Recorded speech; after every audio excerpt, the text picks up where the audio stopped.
예, 정치 뉴스가 이어지고 있습니다만 잠시 목포 신항을 좀 연결하겠습니다. 그럴 만한 이유가 있습니다. 오늘 9명의 세월호 미수습자 가운데 처음으로 안산 단원고 고창석 교사의 유해 일부가 공식 확인됐습니다.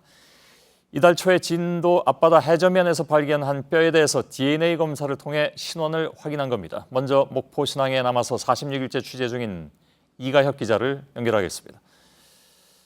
자, 이가혁 기자.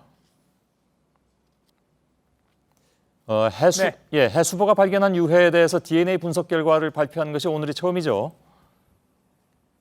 그렇습니다. 지난 5일에 발견한 정강이뼈 한 점에 대해서 국립과학수사연구원과 대검찰청이 DNA 분석을 한 결과를 오늘 오후 2시쯤 보도자료를 통해서 발표했습니다. 신원은 미수습자 9명 가운데 1명인 안산 단원고등학교 체육 담당 고창석 교사로 확인됐습니다.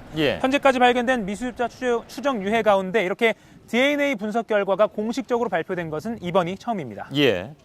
오늘 신원이 이렇게 확인된 유해는 사실 배에서 발견된 게 아니잖아요. 그 내용을 좀 전해주시죠. 그렇습니다. 지난 5일 수습된 뼈입니다. 이곳 목포신항에서 이루어지고 있는 선체 내부 수색 과정에서가 아니라 세월호가 침몰한 바닷속 해저면을 수색하는 과정에서 찾은 뼈입니다.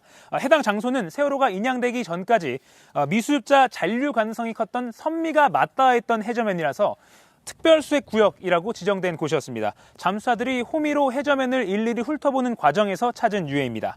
수중수색은 세월호가 바다 위로 올라온 직후인 지난달 9일에 시작돼서 지금도 매일 중국 업체 소속 잠수사 2명이 한계조를 이뤄서 바닷속 여건을 확인하면서 하루에도 한두 차례씩 계속 수중수색을 이어가고 있습니다. 지난 5일에 발견된 유해라면 이제 12일 만에 DNA 분석 결과가 나온 셈인데 그동안에 해수부는 한 달가량 걸린다고 말해오지 않았습니까?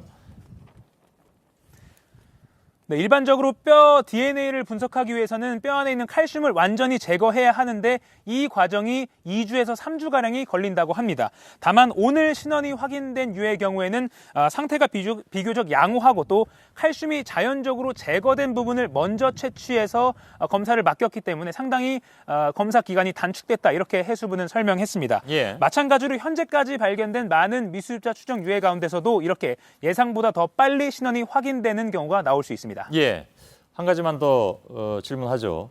선체 내부가 아니라 바닷속 해저면에서 발견된 유해가 미수습자의 것으로 이렇게 확인이 됐다니까 유실에 대한 우려가 또 나오고 있는 것 같은데 그건 어떻게 봅니까?